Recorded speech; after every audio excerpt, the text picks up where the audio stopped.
É muito gostoso quando a gente decide adorar a Deus e trazer a presença de Deus a um ambiente como esse. Só Deus pode pegar um lugar simples e transformar um clima espiritual tão forte que você possa continuar adorando a Deus, continuar com esse coração quebrantado diante do Senhor, pronto para receber a palavra de Deus. Abra comigo aí a sua Bíblia, Marcos capítulo 1, verso 1. Vou estar ministrando nessa noite sobre o tema em meio à ameaça de morte, anunciamos boas novas.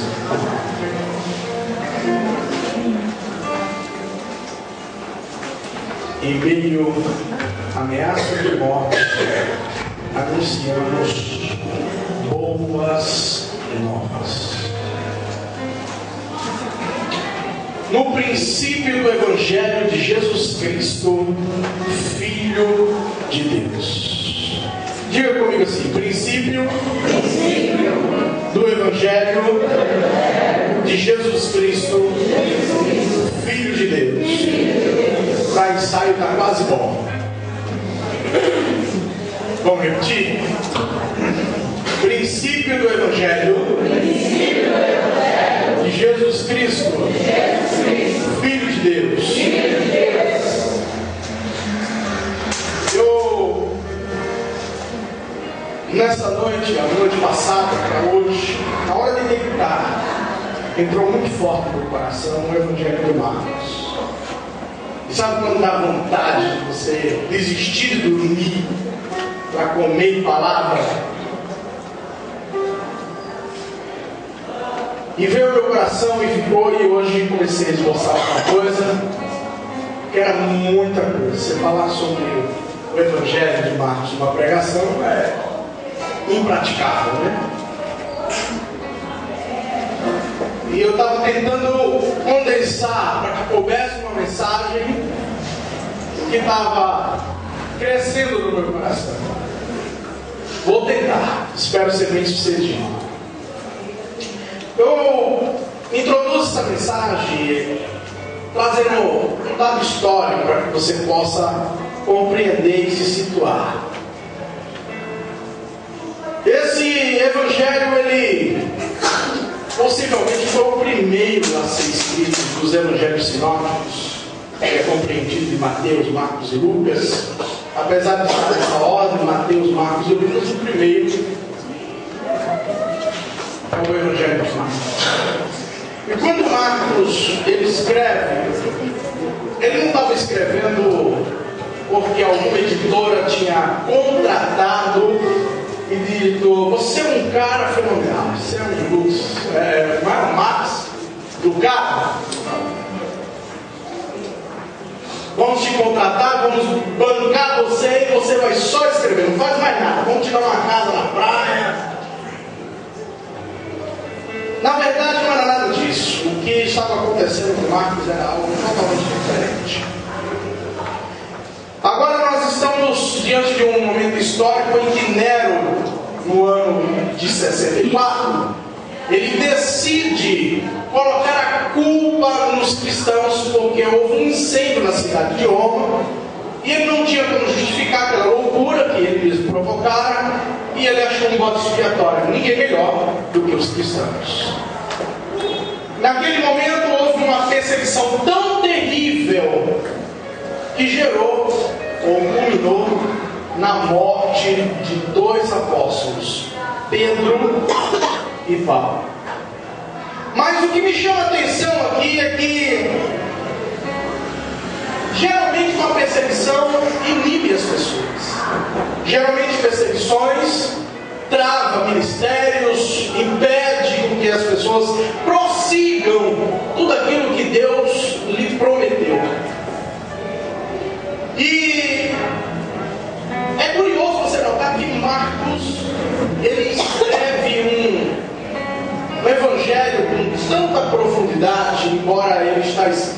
uma narrativa tão apressada. Se você observar, ele não se apega a detalhes, a minúcias. Ele vai pulando de um fato para outro numa velocidade muito grande. No instante ele declara o princípio do Evangelho de Jesus Cristo. Depois ele dá uma viajada lá em Isaías, resgata uma profecia. Depois ele volta já para o surgimento do ministério de João. Daqui ele já pula para o ministério de Jesus, iniciando na Galileia, e assim vai. As coisas com Marcos são muito velozes. Um fato vai passando para o outro muito rápido. E você vai notando que boa parte, alguns até chegam a fazer uma estatística, de que boa parte dos evangelhos sinóticos, no caso Mateus e Lucas, tem 92% das declarações de Marcos. Eles foram profundamente influenciados por Marcos. Marcos, ele andou diretamente com Pedro, o apóstolo, sobrinho de Barnabé, andou com Paulo na primeira viagem missionária e frustrou-se, porque não foi aquilo que ele imaginava, desistiu. E a gente vai notar que é em meio a perseguições que ele estava escrevendo. Eu não sei o que acontece com a tua vida, eu não sei o que você está atravessando agora, que tipo de dificuldade você está enfrentando, que tipo de luta você está enfrentando, que quer desanimar você, que quer colocar um sentimento de desistência, fazer você parar. Eu quero dizer para você que nesse exato momento, enquanto estamos aqui, olha que lindo, é uma igreja pequena, sim, mas olha que lindo. Coisa maravilhosa, a unção, a graça de Deus. Você olha nos olhos das pessoas, ainda estão marejadas de lágrimas da presença de Deus. Que liberdade do Espírito nós estamos sentindo aqui. Só não adora quem quiser. Mas enquanto nós estamos aqui, segundo dados da Portas Abertas, por exemplo, na Malásia, onde a Constituição daquele país declara que todo que nasce na Malásia tem que ser muçulmano até a morte. E se por um acaso alguém abraçar a fé cristã, ele perde os direitos de cidadão e simplesmente ele passa a ser perseguido, ele passa a ser um refugiado em seu próprio país. Se ele decidir, por exemplo, evangelizar, como nós fizemos ontem, aí alguém vai dizer: para que evangelizar, pastor? Evangelizar, isso é coisa do passado, porque está todo mundo evangelizado, não precisa mais evangelizar. Não tem ninguém que não conheça o Evangelho. Pode até conhecer e ter ouvido, mas nós estamos ali, falando como Jesus, batendo na porta do coração. Uma hora aquele coração vai se abrir. Eles podem até conhecer Jesus, mas ainda não vivem com Jesus. E nosso papel é esse: ir de pregar. Aí de repente você vai ver pessoas como aqueles cidadãos da Malásia, que por causa do Evangelho passam a ser considerados como escória. Por causa do Evangelho passam a ser perseguidos. E se eles forem flagrados pregando, anunciando a sua fé cristã a algum muçulmano, são 2 anos de prisão e ainda corre o risco de morrer. Aqui nós temos uma liberdade muito grande, uma liberdade que até temo, eu particularmente, em perdermos tal liberdade. Está ventilando algumas conversas por aí, a gente não sabe até que ponto isso é verídico, mas existe uma intenção de tirar essa liberdade. Há algumas leis tramitando no Congresso para inibir esta liberdade. Na hora que essas leis passarem desapercebidas pelo Congresso e forem aprovado, certamente entenderemos o que é liberdade. só se dá valor quando se perde. E nesse momento você nota o seguinte, que enquanto estamos aqui adorando a Deus, agora, nesse exato momento, centenas de famílias iraquianas que decidiram ser cristãs estão desde o dia 10. Que dia é hoje? Faz 5 dias que eles estão buscando lugar para se refugiar, porque estão sendo assassinados só pelo fato de serem cristãos. Tem 5 dias, isso está acontecendo agora. Famílias estão tentando escapar agora, enquanto estamos aqui em plena liberdade. Você pode dar glória a Deus pela sua liberdade? Valorize o que você tem. Valorize o que você tem. Tem gente brincando, não quer se firmar com o Senhor, não quer realmente levar uma vida a sério, mas tem coisas acontecendo que as pessoas nem imaginam o tamanho da bênção que você está desfrutando. Só para você ter uma noção, a cidade onde esses cristãos eles foram expulsos, ainda tem lá 1000 famílias, é a estimativa, de cristãos, e que se não saírem vão morrer. E o detalhe é, por que não sair então? A questão é, não tem como sair. Deu para entender? Então nesse instante você pode adorar a Deus com liberdade e dizer obrigado, Senhor, e tomar uma posição de orar por estes que estão pedindo por socorro, porque como eu falei aqui no culto passado, repito, nós aqui, querido, muitas vezes não imaginamos o que de fato está acontecendo no coração de alguém. Você faz um convite, você não sabe o que está acontecendo. Se a pessoa que está se decidindo por isso está se decidindo de verdade. Lá, essas pessoas quando decidem de verdade, a gente sabe, porque elas estão pondo sua família, suas vidas em risco. Aqui as pessoas não têm aparentemente nada a perder. Então nós podemos observar que estamos vivendo um momento histórico que não podemos ignorar. E o nosso papel como igreja é ser pregadora do Evangelho em todos os momentos. Quer ver a igreja crescer? Pregue o Evangelho. Testemunhe da sua fé cristã. Diga que Jesus, Ele é o teu Senhor. Diga o que Ele mudou na tua vida. Declare, não seja um agente secreto, com vergonha de declarar que Jesus é o teu Senhor. Declare com certeza, com convicção e diga, vale a pena ser crente. Vale a pena servir ao Senhor.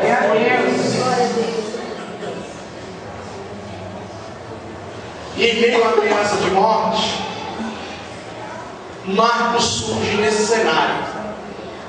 Você vai observar que a casa de Marcos, Atos dos Apóstolos, capítulo 12, versículo 12, era uma casa de oração. O capítulo 12 está trazendo uma narrativa em Atos dos Apóstolos, do momento em que Pedro foi preso, encarcerado, e enquanto ele estava encarcerado, a igreja, no versículo 5, está em oração. Enquanto a igreja está em oração, clamando a Deus, buscando a Deus, pedindo a Deus pela vida não só de Pedro, porque no primeiro versículo do capítulo 12 de Atos dos Apóstolos está mostrando lá Tiago, um dos apóstolos, sendo morto ao fio da espada devido a uma perseguição promovida por Herodes.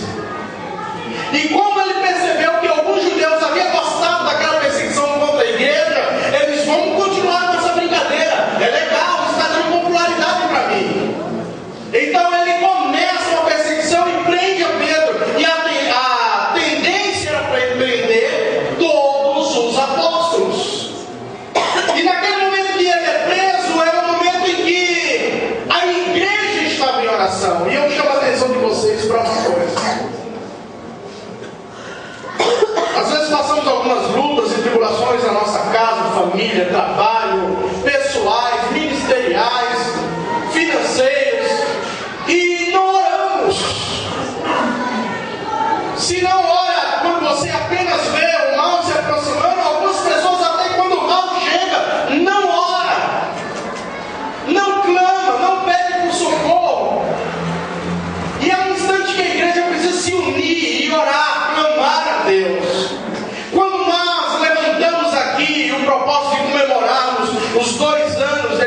dessa igreja, igreja local, 2 anos que estamos aqui, nosso objetivo é celebrar o Senhor, porque é o Senhor que tem nos permitido estar aqui. Tudo era desfavorável, tudo era contrário, mas Deus nos abriu a porta, e foi através de muita oração. E deixa eu te falar uma coisa, por isso que nós estabelecemos o propósito do relógio de oração.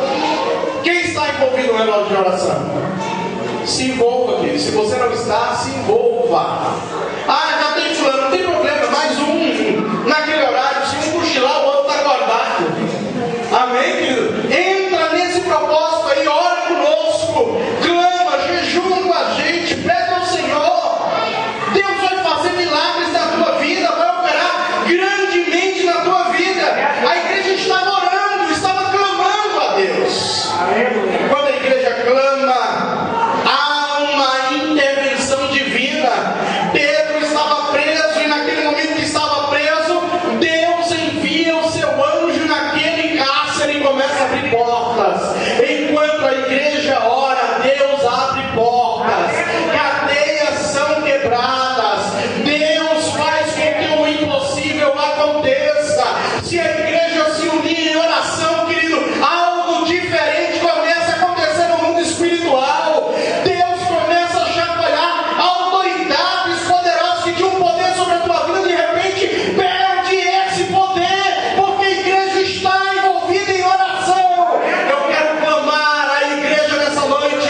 Igreja, ora, é tempo de buscar, clama a Deus, ora por ti, ora pela tua casa, ora pelo teu casamento, ora pela igreja, ora pelo ministério, ora pelos pastores, ora, é tempo de buscarmos a Deus. Clama ao Senhor. E eu começo a observar que aquela intervenção chegou na hora certa. Havia uma intenção no coração de Herodes de apresentá-lo na véspera da Páscoa, fazer como foi feito com Jesus. Certamente ele iria morrer naquele momento. Algum marginal seria solto no lugar de Pedro. Só que não era aquele momento, querido, não era aquela hora. E deixa eu te falar uma coisa: se houver sentença de morte, se os médicos estão dizendo que a sentença de morte não tem como mudar isso, Deus muda pelo poder da oração. Deus muda se a igreja orar. Havia uma sentença de morte sobre a cabeça de Pedro, Deus mudou pela oração. Aquele momento foi o momento em que Deus agiu, intervindo de uma maneira poderosa. Aleluia. Deus agiu, intervindo de uma maneira sobrenatural. Eu não consigo entender, querido, igreja que não tem esse sentimento de oração, de buscar, de dizer eu quero a presença de Deus. Sem dúvida, fizemos aqui uma festa com um jantar especial, contratar um buffet e dizer, querido, pode vir, vai ser uma festa de aroma, comida à vontade, você fique à vontade. Meu irmão, não vai vir só isso aqui, não. Pode ter certeza que vai triplicar o número que está aqui. Vai brotar gente. É só fazer qualquer evento que você está dando alguma coisa, brota. Você não sabe nem de onde está vindo. Mas deixa eu te falar uma coisa: não espere vir multidão para oração. Não espere pessoas, sabe, super mega espirituais te dizendo vamos orar porque Deus tem uma palavra do céu para você agora. Não, irmão, não espere isso não. Ai. Ah, pastor, se tivesse um saxofone desse agora tocando, eu ia me sentir tão inspirado que eu ia dobrar o joelho, eu ia orar. Não tem, irmão. Não tem. Vai orar assim mesmo. Não tem jeito.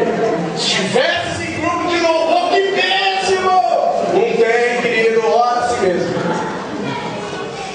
Quer uma musiquinha, põe lá, o CD, põe lá alguma coisa para tocar, nem que seja lá um instantinho para tocar, mas adora o Senhor e vai buscar a Deus.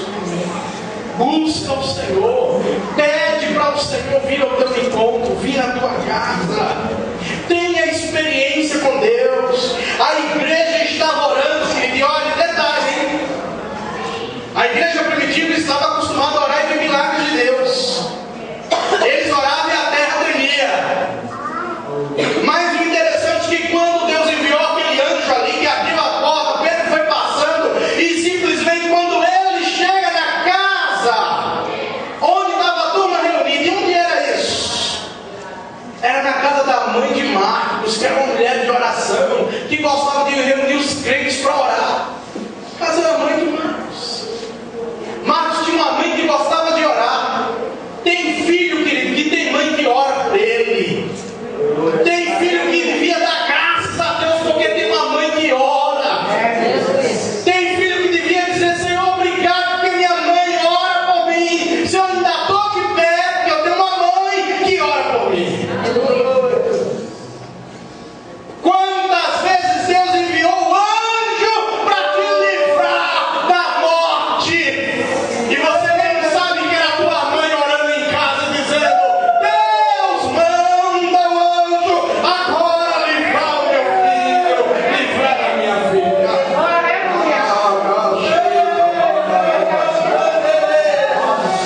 Aleluia.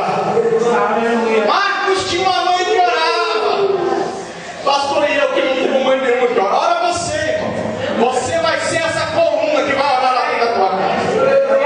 E eu que não tenho mãe nem pai orando por mim, irmão. Só tenho de crente, pastor. Ora você, irmão. Você vai ser uma coluna, vai ser a unção de Deus no meio da tua casa. Vai ser um fogo vivo ali, queimando toda impureza. É você o canal de Deus para aquela família. É você. É você que você vai ser um instrumento de Deus para alcançar a tua casa. Aí de repente você olha, quando ele toca na porta: quem é? A menina toda assustada: é Pedro. Ela sai correndo para avisar todo mundo: Pedro está aqui, está solto. Menina, você está louca? Que conversa é essa? Ela ficou tão entusiasmada, tão eufórica, que nem abriu a porta e nem mandou ele entrar. Era Pedro que estava. Quando Pedro entra, é aquela festa. Imagina aquela alegria. Resposta de oração. Quando você ora, você tem resposta de oração. Quando você ora, Deus intervém na tua causa. Quanto tempo eu tenho que orar? Não sei. Isso aí é com Deus. Adianta. Quantos dias, pastor? É porque eu não tenho muita paciência para orar. Então, vai ficar na prova. Vai ficar na prova. Acho bom achar a paciência aí, ó. É mistério de Deus, irmão. O negócio é entrar na oração e dizer: Deus, me socorre. Estende a mão, me sustenta, me segura. Eu preciso da tua ajuda, me ampara. Eu preciso do teu socorro. Muda o quadro. Oh, querido, tem prova que parece que não acaba nunca. E o que eu faço agora? Ora mais um pouquinho. Segura na mão que está do teu lado. Diga: ora mais um pouquinho.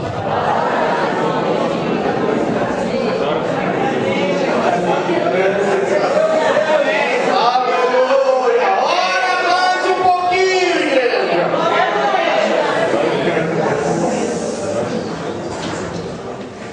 Mas sabe o que me chama a atenção no meio disso tudo? Que lá no capítulo 12 de Atos dos Apóstolos, a casa de Marcos era uma casa de oração. Ele estava cercado. Ele tinha como seu líder, que lhe inspirava, Pedro. Estava cercado de crente que gostava de orar. Tu acha que ia dar alguma coisa diferente? Querido, quando a gente decide orar, Aí tu olha assim, um crente meio descomprometido, tu olha assim, rapaz, é filho de crente, e os pais gostam de orar, é filho de pastor, né? Filho de pastor é problema, né? E o que acontece? Você olha assim e diz, oh Jesus, e o que acontece? Não envolve tua oração, envolve tua casa, envolve os teus com oração, vai secando com oração, uma hora a coisa acontece. Tem hora que a pastora Selma olha pro canto e fica até assustado. Ó, tipo, nossa, não sei quando Deus muda, né, Cláudia? Deus muda. Aí tu vê uma bênção na mão de Deus. Deus muda. Glória a Deus. Uma hora tu vê parecido Samuel correndo para tudo que é lado, com a Abigail da vida, derrubando tudo. Depois quando cresce um instrumento de Deus.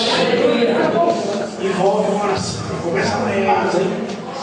Começa em casa, ora.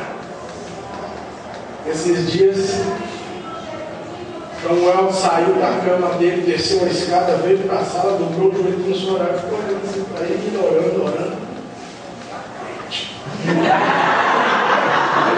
É isso aí, meu filho. Olha essa tua força. Uma hora Deus faz uma obra muito grande. Mas é isso. E de repente você nota que Marcos, ele é envolvido. Ele acaba sendo envolvido.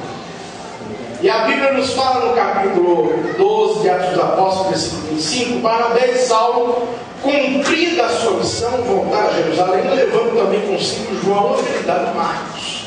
Ele é levado consigo. No capítulo 13, versículo 5, chegados a Salamina, anunciavam a palavra de Deus nas sinagogas judaicas. Tinham também João como auxiliar. Esse João aqui é João Marcos. É Marcos, o evangelista Marcos.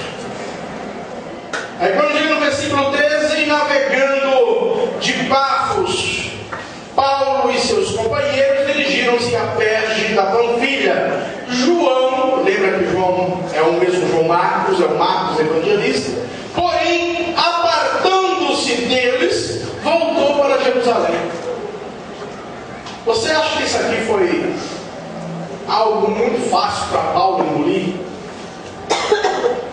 Investiu num Joe assim novo, acabou de completar 18 anos, vamos investir nele, vai ser um obreiro, vai ser um missionário, vamos para gente nessa primeira viagem missionária, vai ser um pregador, vamos ganhar almas, e vai ser uma bênção na mão de Deus. Aí toma e vamos lá. Daqui a pouco o garoto novo está nas ideias de voltar atrás. Você acha que foi fácil para Paulo engolir aquilo? Barnabé, eu digo no entanto que Barnabé era um conciliador, ele sempre ia na contramão da maioria. Quando Paulo estava rejeitado por todo mundo, ele vai lá, pega Paulo e diz: vem cá, vamos andar comigo? Agora vai acontecer de novo, porque Paulo fica indignado quando a coisa acontece, a desistência acontece na vida de Marcos. Ele não fala nada, mas o negócio aconteceu muito bem. Ele vai, faz a obra missionária, decide alguns pontos importantes, como no capítulo 15, mas de repente, quando chega no capítulo 15, versículo 37, e Barnabé queria levar também a João, chamado Marcos, para a segunda viagem missionária. Ora, na primeira viagem, Barnabé e Paulo levaram Marcos, e Marcos desiste na primeira viagem. Quando chega na segunda, Barnabé diz: vamos levar de novo. O menino é bom, vamos dar uma segunda chance, merece uma segunda oportunidade, vamos ajudá-lo. E o que está acontecendo? Mas Paulo não achava justo levarem aquele que se afastara desde a Panfilha, não os acompanhando no trabalho. Houve entre eles tal desavença que vieram a separar-se. Então Barnabé, levando consigo a Marcos, navegou para Chipre. Mas Paulo, tendo escolhido a Silas, partiu encomendado pelos irmãos à graça do Senhor. Deixa eu falar algo para você. Agora é um momento muito entre irmãos? Por causa de um que desistiu. Um queria dar a segunda chance e o outro não queria. Tem hora que o trabalho não fica fácil. Tem hora que a convivência não fica fácil. Tem hora que você está... Olha, gente, era para todo mundo esquecer qualquer diferença, porque eles estavam debaixo de ameaça. Eles estavam simplesmente condenando a morte. Qualquer hora alguém podia pegar eles e matá-los. Era para eles esquecerem qualquer diferença e dizer: não, vamos estar juntos, vamos nos unir. Mas ainda tiveram tempo para ter discussões. E em qualquer circunstância nós vamos ter problemas. Aí, em algum momento as relações vão ficar meio acirradas. Vai ficar difícil a convivência, porque estamos lidando com pessoas. Alguns têm uma visão de ir para cá, o outro tem a visão de ir para lá, o outro tem a visão de desistir, o outro diz: não, nós temos que continuar. E as coisas muitas vezes ficam difíceis. E quando isso fica difícil, o que nós fazemos?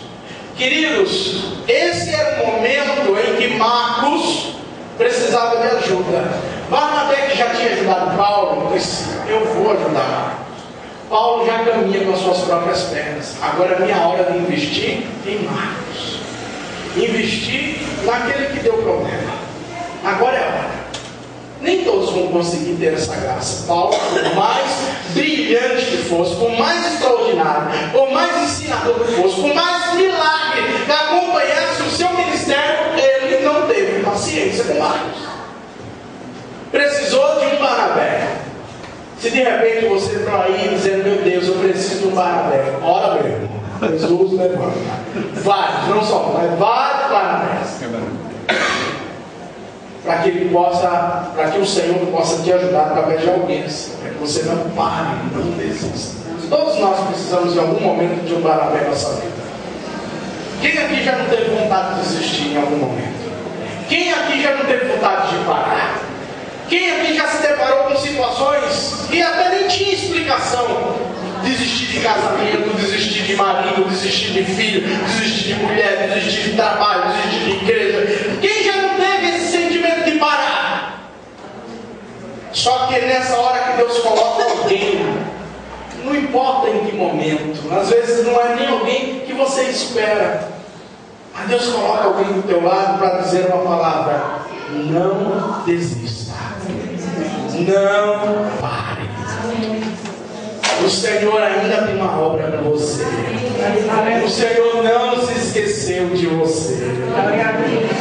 Você imagina o que Paulo estava pensando de Barnabé?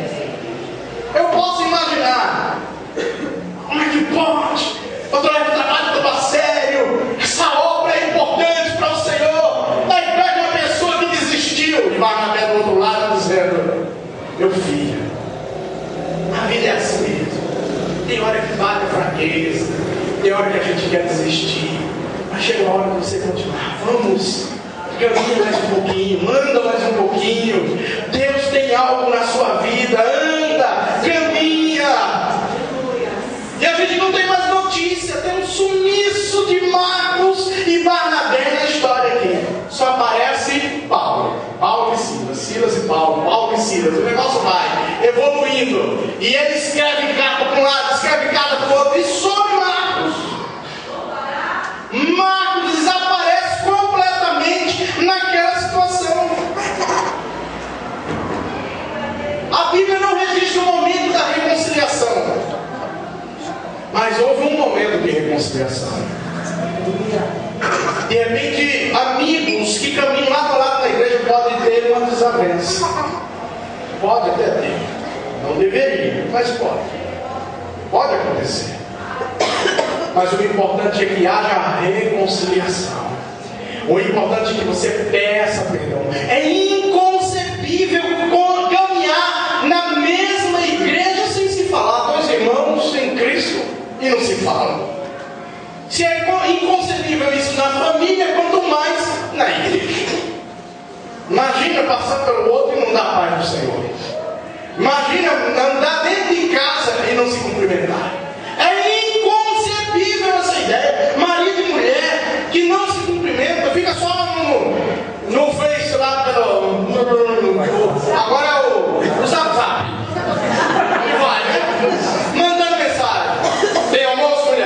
Tá lá, só pôr no fogo.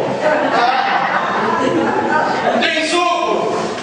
Se vira, faz aí, tem laranja. Imagina esse tipo de situação. Você acha que não tem? Onde que tem? É inconcebível. Pode até ter um problema, mas você precisa se reconciliar. Todo mundo tem que ter uma marcha ré. Tem que dar, sabe, um passo atrás e reconhecer: eu errei, eu falhei, eu quero acertar a minha situação. Querido, nesse momento foi um momento que Marcos pegou a visão. Escute isso que eu vou lhe falar. Marcos pegou a visão. Eu acredito que foi andando com Barnabé. Ele pega a visão do que é o Evangelho. E é por isso que ele escreve: princípio do Evangelho de Jesus Cristo, Filho de Deus. Ele não teria autoridade espiritual para escrever um livro como esse se ele não tivesse reconciliado. E qual é a prova que você me dá, pastor? A Bíblia não registra o momento que ele diz assim: me perdoe. A Bíblia não registra esse momento, mas ela registra que depois Marcos e Paulo passam a andar juntos. E Paulo faz uma declaração em Colossenses no capítulo 4, dizendo: meus companheiros de prisão, Aristarco e Marcos, vos saúdam. Falando para ele de Colosso. Estava por ele. Quando ele está escrevendo a Filemão, ele estava dizendo lá no versículo 24: Marcos, que me é muito útil. Como é que pode? Ao homem que dizia que aquele cidadão não era para acompanhar uma missão, agora está dizendo que é muito útil. Houve uma reconciliação. Quando a gente perdoa, quem perdoa, esquece. Não é que você vai ter uma amnésia, vai ficar bobalhado. Não, não é isso, querido. Mas você vai sepultar o assunto. Entendeu? Como diria um bom nordestino, não é que você vai ficar bestalhado, mas você vai simplesmente enterrar a questão e dizer: querido, esqueci. Cicatriz. Quem tem cicatriz? Eu tenho cicatriz. Eu olho para ela, não me dói mais. Agora, se ainda te dói, é porque você não perdoou. Se o negócio ainda está incomodando aí, é porque não liberou perdão. E não tem condição de andar junto enquanto não liberar perdão. Andarão dois juntos se não estiverem de acordo? Não tem como. Então libera perdão, libera perdão. É contra pai, é contra mãe, é contra filho, é contra patrão, é contra amigo, é contra pastor, é contra irmão em Cristo. Libera perdão, libera em nome de Jesus e seja feliz, viva bem. Tira esse fardo pesado da tua vida, tira esse jugo pesado da tua vida, se liberta disso. Amém. Libera perdão. Pede para o Senhor, sabe, tirar isso do teu coração que te faz mal. E as bênçãos de Deus vão ser liberadas sobre a tua vida. Amém. As bênçãos de Deus vão ser liberadas. Foi quando ele pegou a visão, ele disse: eu sei o que é isso. Aí você vai olhar uma declaração aqui. Queridos, a gente sempre olha assim: palavras de Jesus, né, dos evangelhos. Foi Jesus quem disse. Mas você já parou para analisar que quem registrou aquilo por uma razão? Ele não foi. Gente, tinha tanto assunto, é só você comparar Mateus, Marcos e Lucas. Eles registram os mesmos assuntos por óticas diferentes. Por quê? Porque eu posso olhar para este púlpito de uma maneira. Eu estou vendo algo que vocês não estão vendo nesse púlpito. Porque eu estou aqui. Vocês estão vendo algo nesse púlpito que eu não estou vendo, porque vocês estão aqui.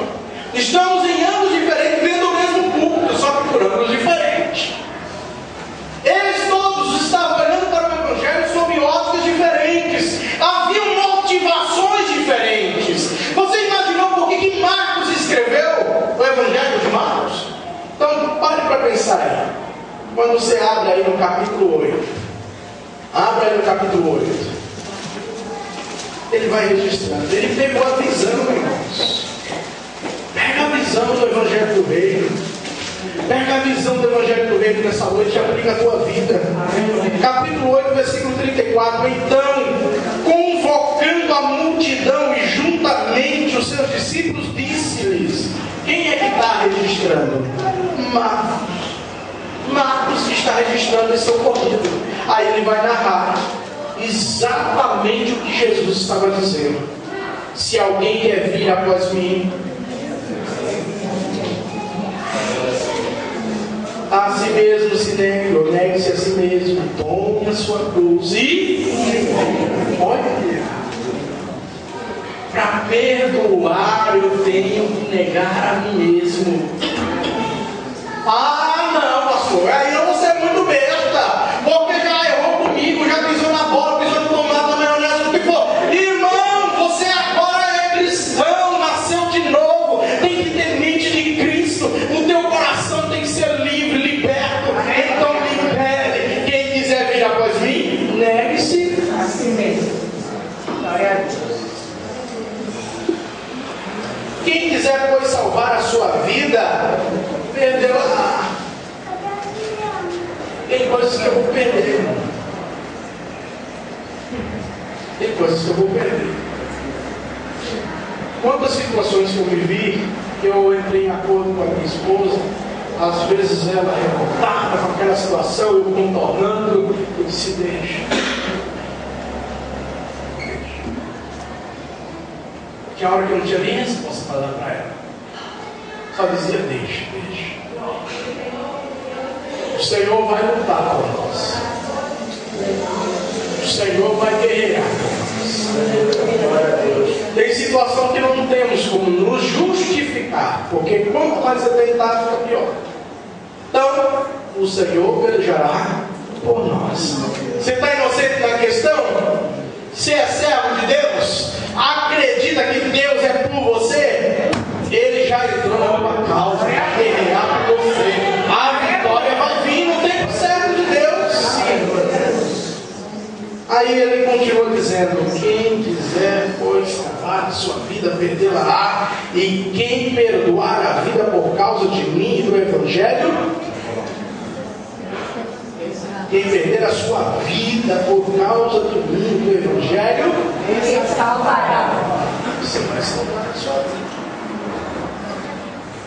Então, de repente, você está dizendo: eu não vou perdoar nada, eu não sou bobo desse jeito, eu não sou besta. Não.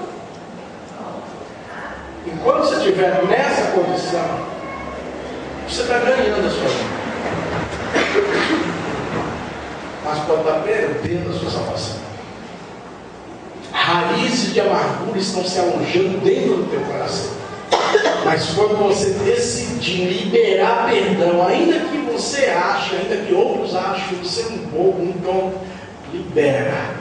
Você está ganhando a sua salvação. Você está salvando a sua alma, a sua vida. Que aproveita o homem ganhar o mundo inteiro e perder a sua alma? Preserva o que você tem recebido da parte de Deus. Se você ganhou a sua salvação, se você crê que é um salvo em Cristo Jesus, guarda a tua salvação. Preserva isso, luta por isso. Se preserve no Senhor, se guarde no Senhor, se proteja no Senhor, blinda a tua vida, se guardando no Senhor, de guardar raízes de amargura na tua vida.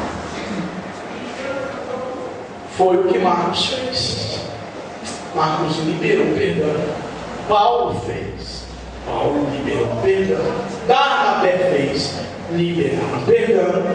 Por isso que de repente, quando ele está escrevendo, ele está dizendo: Marcos, sobrinho de Barnabé, meu cooperador, meu auxiliar, que me é muito útil. Por que ele está fazendo isso? Porque houve conserto, porque houve reconciliação, porque foi liberado perdão. Quem alcança a visão do Evangelho, perdoa. Diante dessa visão, querido, do Evangelho, não há como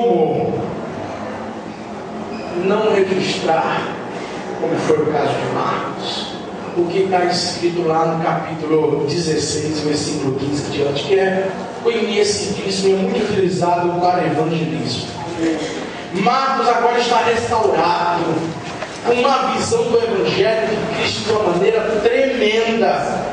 E é por essa razão que ele decide não só relembrar as palavras de Jesus, não só registrar as palavras de Jesus, mas ele decide ministrar. Porque quando você lê os evangelhos, em especial o que estamos falando agora, o Evangelho de Marcos, você não lê por ler.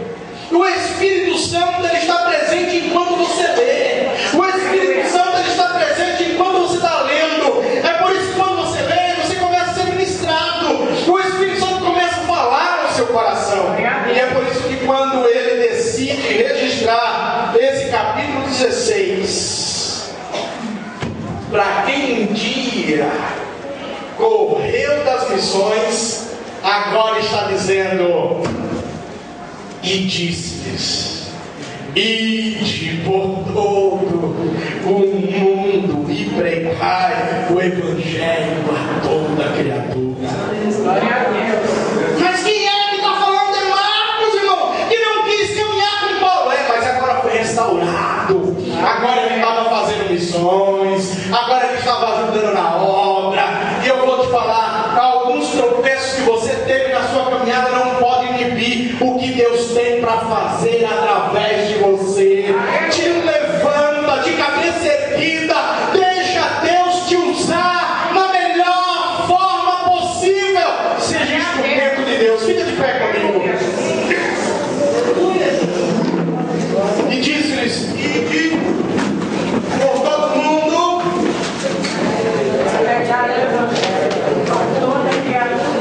Quem crê e for batizado será salvo. Quem, porém, não crê será condenado. Estes sinais, quantos creem? Amém. Em meu nome expelirão demônios. Isso era Jesus estava falando, e Marcos escrevendo com poder, com unção, autoridade, dizendo: eita, em meu nome expelirão demônios, falarão novas línguas, pegarão e se alguma coisa mortífera beberem, não fará, e se impuserem as mãos sobre os enfermos, seja abençoado na plenitude do Evangelho. A visão, Marcos é o único que registra isso.